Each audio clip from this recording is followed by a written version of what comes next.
উজানের ঢল আর ভারী বৃষ্টিপাতে দ্বিতীয় দফা বন্যায় তিস্তা তীরবর্তী এলাকায় রোপা আমন ক্ষেতের ব্যাপক ক্ষতি হয়েছে। পানির নিচে নিমজ্জিত হয়ে আছে আমন ক্ষেত। লালমনিরহাট থেকে এ বিষয়ে আরো জানিয়েছেন সহকর্মী রবিউল ইসলাম।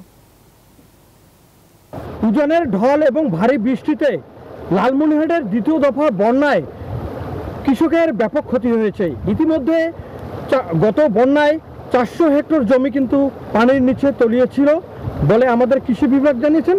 দ্বিতীয় দফায় বন্যায় কিন্তু আরও বেশি হেক্টর পানির নিচে তলিয়ে গেছে এবং কয়েক হেক্টর জমির রোয়া আপন ক্ষেত কিন্তু নষ্ট হয়ে গেছে। ইতিমধ্যে আপনাদের দেখাচ্ছি যে পানির তোরে কিন্তু রোপা আমন ক্ষেত কিন্তু নষ্ট হয়ে গেছে। এখানে কিন্তু অনেক কৃষক ক্ষতিগ্রস্ত হয়েছে।